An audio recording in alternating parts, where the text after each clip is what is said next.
उतने अच्छे से नहीं पढ़ाया जाता है सर। तो हम लोग आए थे तो इतना अच्छा कंटेंट मिल रहा था, तो इतना मजा आ रहा था कि जैसे मतलब सब कुछ अब हो जाएगा सर। अच्छा मतलब काफी फील हो रहा था कि काश मैं डिप्लोमा में अगर ऐसा इतना कर पाता, हम लोग तो अभी तक शायद सेलेक्ट हो चुके होते। तो हम लोगों को कोचिंग से काफ़ी अच्छा कंटेंट मिला। और सर लोग हमेशा गाइड करते हैं, बोलते हैं कि आप लोग मतलब कि हमेशा ज़्यादा से ज़्यादा टाइम दे, मतलब 10 घंटे। अबे सर हमेशा आप लोग को बोलते होंगे कि 10 घंटे स्टार्टिंग से ही दीजिए टाइम, शॉर्ट नोट्स बनाइए।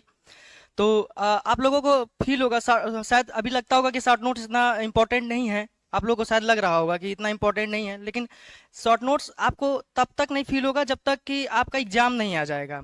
अगर आपका एग्जाम आ जाएगा, अगर मतलब एग्जाम आपका जस्ट आ गया है, आपके पास इतने सारे सब्जेक्ट्स हो जाएंगे ना कि आप लोगों को एक सब्जेक्ट रिवाइज करेंगे, फिर आपको एक सब्जेक्ट रिवाइज करने के बाद फिर दो सेकंड थर्ड ऐसे रिवाइज करते करते आप जब एग्जाम के पास पहुंचेंगे ना, तो लास्ट में आपको फील होगा कि मैं जो दिन 2 दिन पहले रिवाइज किया था उसको भी एक बार रिवाइज कर लें। तो आप अगर शॉर्ट नोट नहीं होंगे तो आप नहीं कर पाएंगे वो चीज़ें। आपको फील होगा कि आपको क्योंकि एग्जाम टाइम में आपको 18 घंटे कम से कम मिनिमम तो पढ़ना ही, मतलब मिनिमम कह रहे हैं, मतलब मैक्सिमम इतना हम लोग पढ़ते थे एग्जाम टाइम में। उससे पहले भले ही कितना भी टाइम कम दिए हों, लेकिन एग्जाम टाइम में 1 महीने तो कंटिन्यूअस 15 घंटे 16 घंटे देना ही पड़ता है, क्योंकि आप इतने ज़्यादा सब्जेक्ट्स हो जाते हैं कि आप अगर नहीं इतना टाइम देंगे तो कवर नहीं हो पाएगा। कम से कम 2 बार 3 बार आपको एग्जाम टाइम में रिवीजन कंटिन्यूअस चाहिए। और हम लोग स्टार्टिंग में जब यहाँ मतलब आते थे कोचिंग, तो बहुत ज़्यादा हम लोग को नहीं, कोचिंग में ज़्यादा से ज़्यादा 3 घंटे 4 घंटे ही दिए जाते थे, मतलब कोचिंग में पढ़ाया जाता था। तो सबसे मतलब हम लोग जाते थे, जैसे कि सुबह में यहाँ पे कोचिंग में पढ़ा दिया गया तो उसका कंटिन्यूअस रिवीजन करते रहिए, क्योंकि अगर जब आप एक बार कोई चीज़ें भूल गए ना, तो उसके बाद आपको जब पढ़ेंगे तो लगेगा कि वो आप नया पढ़ रहे हैं, सब कुछ नया है। तो अगर आप मतलब कंटिन्यूअस अगर आप एक बार पढ़े हुए हैं तो इतना इजी इजी लगता है ना कि मतलब आप अगर कोई पूछेगा 1 महीने तक तो आप आराम से बता लेंगे, कोई चीज़ अगर नया नया पढ़े हुए हैं बता ले जाएंगे। लेकिन वही चीज़ें जस्ट दिन बीतते जाते हैं ना, तो आप वो चीज़ें इतना ज़्यादा भूल चुके होंगे कि लगेगा कि अब अगर पढ़ना है तो बहुत डिटेल में पढ़ना पड़ेगा, अदरवाइज नहीं हो पाएगा। अगर आप कंटिन्यूअस रिवीजन बनाए हुए हैं तो वो आपका स्टार्टिंग हो सकता है फर्स्ट बार रिवीजन करें तो आपको पूरा मतलब एक सब्जेक्ट रिवीजन करने में 1 दिन लग सकता है। लेकिन जब आप कंटिन्यूअस रिवीजन करने लगेंगे तो वो आपको 1 दिन में आप चाहे तो 4 4 5 5 सब्जेक्ट अगर नोट्स से पढ़ सकते हैं। शॉर्ट नोट्स की तो बात अलग है। जब आप कंटिन्यूअस मतलब पढ़ने लगेंगे तो रिवीजन तो मस्ट है, एकदम जरूरी है। रिवीजन तो एकदम कंपलसरी आपको करना ही है। प्लस आप लोग टेस्ट सीरीज तो एकदम मैंडेटरी है। टेस्ट सीरीज आप लोग जितना लगाएंगे आप लोगों के लिए बहुत उतना बेनिफिशियल होगा। क्योंकि मैं आप लोग को एक एक्सपीरियंस बता रहा हूँ आपको। एक्चुअली हम जब पीजीसीआईएल में हम लोग पीजीसीआईएल को 11 तारीख को पेपर था और 22 तारीख को हमारा मतलब 8 दिन सॉरी 10 दिन मतलब गैप था। तो आने जाने का छोड़ दिए तो 8 दिन का पढ़ने के लिए टाइम मिल रहा था हम लोगों को बीच में। तो मतलब मैंने 11 तारीख तक सिर्फ पीजीसीआईएल पे ही फोकस किया था। मतलब टेक्निकल तो दोनों में आना था, तो टेक्निकल हम लोग पढ़ रहे थे, लेकिन टेस्ट सीरीज पूरा मैं पीजीसीआईएल का दे रहा था। तो टेस्ट टेस्ट सीरीज पूरा मैंने पीजीसीएल का दे रखा था। तो जब मैं पीजीसीएल का पेपर देने का तो मुझे बहुत अच्छा फील हुआ, मतलब कि जैसा लगता है ना कि टेस्ट सीरीज हम लोग दे के आए हुए हैं तो मतलब लगता है कि सब कुछ तो आ ही रहा है, क्या दिक्कत है मतलब। और हाथ माउस पे, और कोशिश करिएगा आप लोग कि अगर टेस्ट दे रहे हैं तो माउस से देने की कोशिश करिएगा, क्योंकि सिली मिस्टेक्स होते हैं। आपको आता हुआ क्वेश्चन जब आप टिक करते हैं ना पेपर में एग्जाम में, तो टिक करते टाइम आपको क्या होता है कि अलग ऑप्शन टिक हो जाता है। आता हुआ क्वेश्चन आप सॉल्व करेंगे, 2 मिनट दिया हुआ है 1 मिनट दिया हुआ है क्वेश्चन पे, और आप टिक करते हुए गलत कर देते हैं। तो मेरे साथ फर्स्ट फेज में ऐसा हुआ था। तो मैंने फिर लास्ट जब सेकंड फेज देना हुआ तो हम लोगों ने मतलब लैपटॉप से, और लैपटॉप नहीं है तो फिर माउस माउस कंपलसरी है, माउस पे हाथ बैठा होना चाहिए आपका, आराम से स्पीड बनी हुई नहीं चाहिए, आराम से स्पीड बनी हुई नहीं चाहिए। और बहुत लोगों को लैंग्वेज की प्रॉब्लम होती है, हम लोगों को भी लैंग्वेज की प्रॉब्लम है सर। क्योंकि इसी चक्कर में मैंने एलपी का एग्ज़ाम अपना छोड़ दिया था। मैं सेंटर पे जाके एग्ज़ाम छोड़ दिया, क्योंकि मैंने नॉन टेक्निकल हम लोगों का मैंने पूरा हिंदी में तैयारी करी था। टेक्निकल सारा हम लोग इंग्लिश में पढ़ते हैं, नॉन टेक्निकल हिंदी में पढ़ते हैं हम लोग। तो नॉन टेक्निकल जब हम लोग हिंदी में पढ़े हुए थे टोटल, तो मैंने एलपी के एग्ज़ाम में गया। तो आप लोग एक चीज़ और बता दे रहे हैं आप लोगों को कि जब आप लोग रेलवे का अगर कोई फॉर्म भर रहे हैं ना, तो जो लैंग्वेज सेलेक्ट करेंगे, इंग्लिश सेलेक्ट कर रहे हैं अगर गलती से आप, आपको इंग्लिश में ही मिलेगा, आप हिंदी में नहीं दे सकते। तो मैंने एलपी में ऐसे मुझे लगा कि एसएससी जेई में जैसे होता है लैंग्वेज चेंज कर, कुछ भी सेलेक्ट करिए आप चेंज कर सकते हैं। अगर आप हिंदी सेलेक्ट किए हैं तो चेंज कर सकते हैं, लेकिन अगर आप इंग्लिश सेलेक्ट किए हैं तो आप चेंज नहीं कर सकते। तो हम लोग टोटल नॉन टेक्निकल जनरली जब सभी हिंदी लगभग सीबीएसई से कम ही होंगे, यूपी बोर्ड से ज़्यादा होंगे लोग मतलब। तो वही लैंग्वेज की दिक्कत होती है। तो मैंने सारा नॉन टेक्निकल मतलब कवर कर रखा था हिंदी में।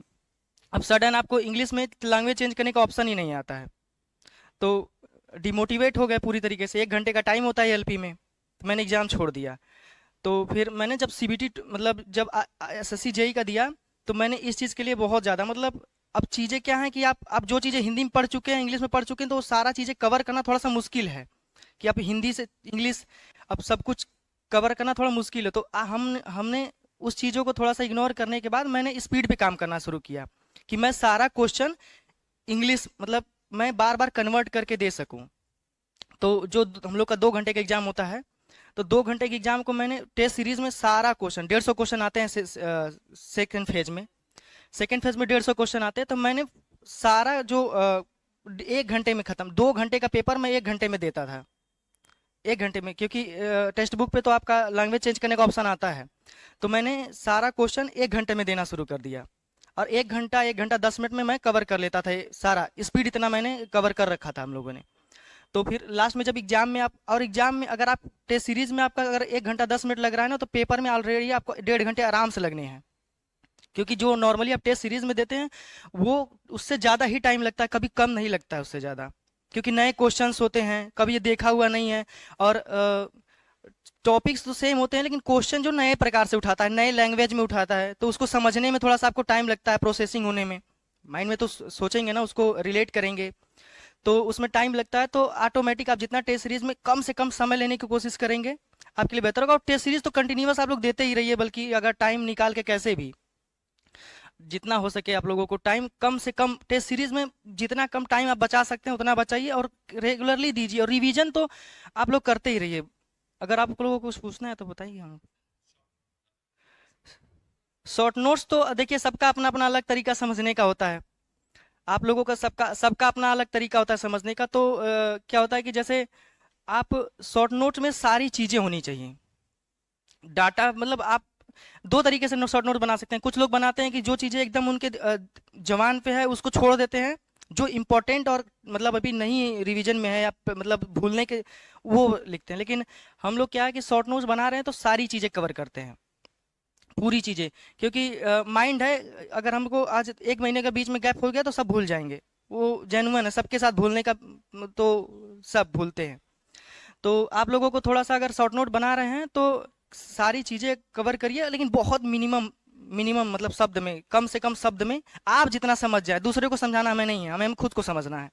तो आप जितने कम शब्द में आप समझ सकते हैं उतने कम शब्द में लिखिए। और हाँ, आप लोगों को बता दे रहे हैं, सर लोग बहुत बहुत अच्छा मतलब पढ़ाते हैं, मतलब सारे सर एक्सीलेंट विजन के बेहतरीन फैकल्टी है, नो डाउट।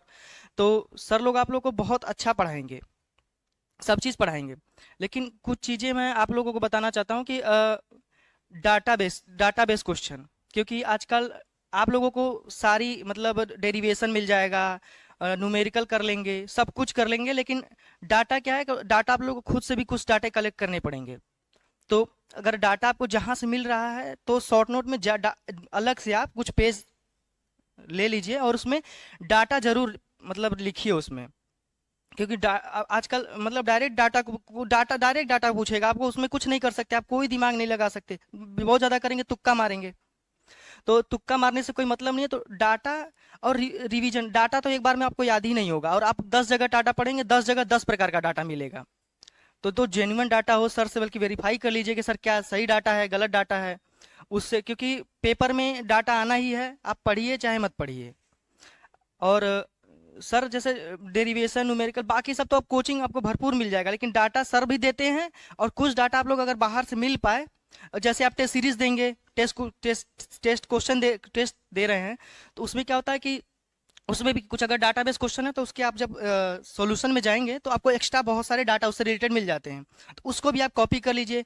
और मतलब आप टेस्ट सीरीज में सेम अगर टेक्स्ट बुक पे भी क्वेश्चन दे रहे हैं, टेस्ट दे रहे हैं, तो आप अगर 10 बार वही क्वेश्चन आएगा तो 10 बार हो सकता है कि अलग अलग सोल्यूशन में अलग अलग डाटा दिया हो काफी। और कभी कभी तो काफी अंतर भी रहता है, सर लोग हम लोग को बताए भी हैं। तो उसको थोड़ा सा आप लोग वेरीफाई कर लीजिए करिए। और डाटा, और जैसे डाटा आप लोग अलग उसके एक नोट्स में जरूर लिखिए। और उसको कंटिन्यूअस रिवाइज करते रहिए। स्टार्टिंग में थोड़ा सा टाइम लगता है, मैं समझ रहा हूँ कि लगता होगा कि यार कहाँ टाइम बच पा रहा है, नहीं बच पा रहा है। जनरली आप लोग को लगता होगा कि हम लोग गए अभी खाना बनाए खाए सो गए और इधर उधर टाइम नहीं बचता होगा, लेकिन धीरे धीरे जब आप 2 बार से 3 बार रिवीजन कर लेंगे ना, वो चीज़ आपको रिवीजन करने में, मतलब अगर आप एक एक चैप्टर है, अगर एक चैप्टर आपको हो सकता है फर्स्ट टाइम आपको 2-3 घंटे लग जाए, फिर वो आप अगर 4 से 5 बार रिवीजन कर चुके हो तो आपको आधा घंटा लगेगा, आपको टाइम फिर बचेगा ही बचेगा, काफ़ी टाइम बचता है।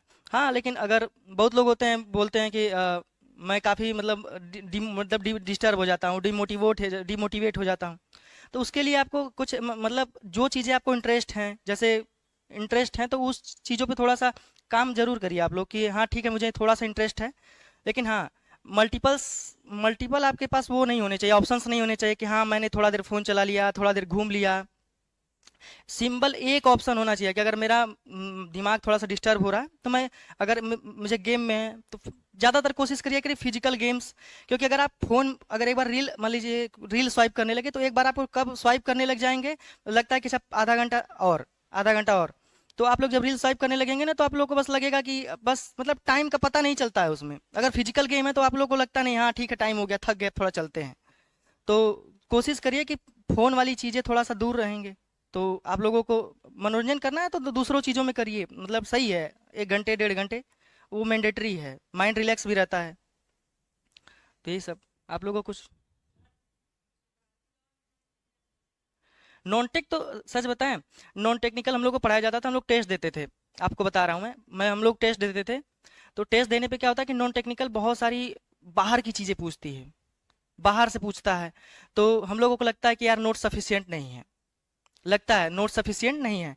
लेकिन आपको हम जेन्युइन बता रहे हैं, हम लोग एग्जाम दिए हैं जितने इतने सारे। तो मतलब एग्जाम देते टाइम ना आपको जो मेन क्वेश्चन पूछता है 90% नॉन टेक्निकल नोट्स से ही रहता है। और हम लोग के नोट्स में अ, मतलब बहुत कम कंटेंट है लेकिन बहुत सही कंटेंट है। तो नोट्स सफिशियंट है उसको, लेकिन हाँ बार बार पढ़ते रहिए। और इस करेंट अफेयर्स तो देखिए सब अपना